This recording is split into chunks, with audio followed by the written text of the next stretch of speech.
It's down to the wire with high stakes, high tension, and of course, high drama. That's Irish poker. Welcome to the final day of the Paddy Power Poker.com Irish Open 2007. Now, over the last 3 days, we have brought you the very best that poker has to offer from world-class international and Irish players. After over 30 hours of play, tens of thousands of poker hands, and well over 4,000 pints of Guinness drunk, we're now down to our final 6 players. But before we join them, if you still haven't got a grasp of how to play Texas Hold'em, here's Jessie May to sort you out.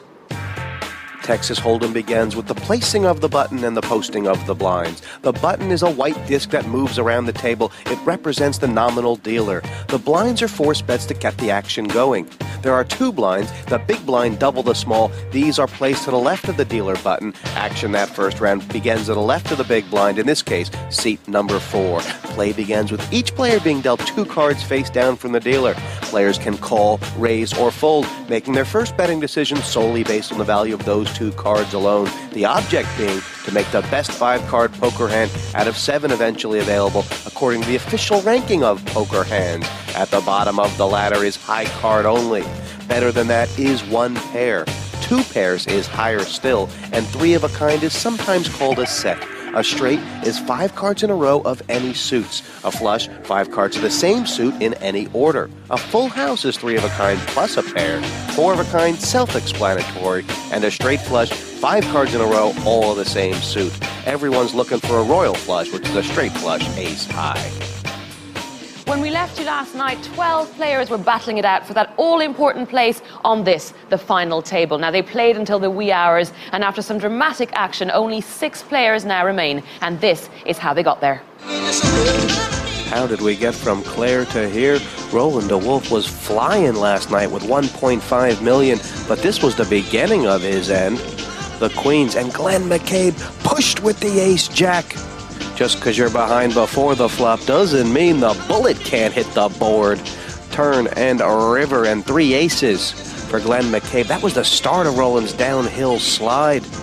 There was 11 left when Paul Zimler, the Marbella kid, most of the damage was done by Danny McHugh, but the last of Zimler's chips in with the ace-7 and the pocket pair for Mitzi held up on a raggedy old flop. Queens up, out. I made a few bad plays yesterday, got away with it. I went down to 9,000 chips when the blinds were 2,000, 4,000. I made a big laydown. I bounced right back up to 300, got to 600, up and down like a roller coaster. Come down to the last hand and I put it in with the best of it, so we can do. Perhaps the best poker face in this tournament, Lurgan's Glenn McCabe had been like stone for 3 long days. But the ace on the flop, not good enough to catch up to Mitzi's 2 pairs. And out in 10th, Glenn gets 26,000 euros. This morning I hit some hands, and I progressed from that. And then I made an absolute mess of the last time.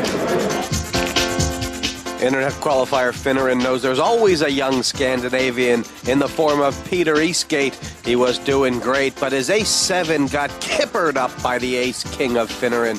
And Peter Eastgate out in 9th position.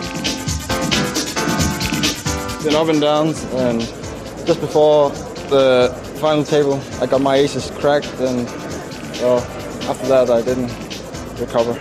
So I went out on ace-7. Paul Dooley perhaps made the move of the tournament, but late last night he moved on Mitzi again. The flush draw. Top pair for Soren Mitzi, and there was 2 cards to come. Humpity Thump Thump and Paul Dooley. What a run he had, but missed and matched. Biggest tournament I've played so far in my life, so no, I played well now actually for the first good few hours there. Probably pushed a bit too hard there with the 2 hearts, but I didn't think he had the 9, so I thought he couldn't call. The final 7 came back at the crack of dawn, and Roland de Wolf, who was on 300,000, began his roller coaster ride to the top. I'm in, he says, with the ace-king, and the race was on when the bullet hit the board on the turn. This is how Roland came right back into form.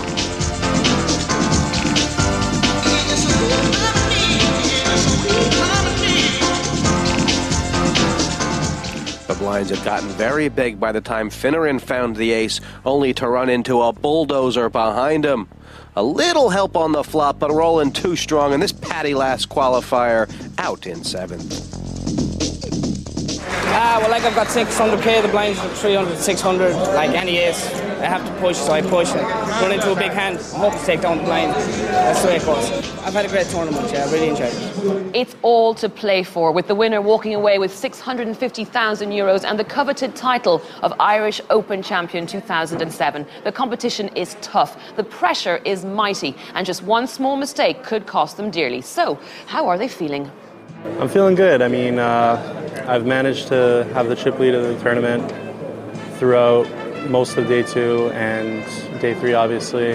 I dodged 3 flush draws, so I'm running pretty good as well.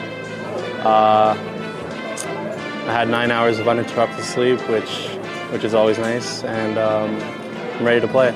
Yesterday, at the final table, I haven't seen a card, but I can assure you this. If I can get my hands on chips, they'll know what they're playing against. I'm fairly relaxed about it. I'm kind of happy with how I've done. Whatever happened to go out first, I still feel I've done pretty well. A lot of times I could have been out before now. I've made a couple of big moves, as you've probably seen on the TV, and they could have went wrong and lucky enough to win right. Day 2 was a struggle. I was never really ahead of the average, either around between 50 to 75% of the average. Stayed there all day and was able to come back yesterday with 93,000. Now yesterday we come back, I'm not sure how many players is left, but you're in with a chance in the tournament. We're in the money and, well, you're hoping to change gears and get some chips, and thankfully that's the way it went for me. We just started off, I suppose, a bit in awe of some of the players you see walking around, and, sat at the first table, and there was a few professionals at the table. I didn't really know them, and I suppose it wasn't until Pádraig Parkinson comes in to my left, maybe halfway through the first day, that you're thinking you're in a major event, major players. Started out badly, went down to 4,000 from the 10,000 starting stack. Recovered and built it to 100,000 at the end of the first day, which was one of the chip leaders. Day 2 struggled all day, but I went back down, but came to average. Then day 3 had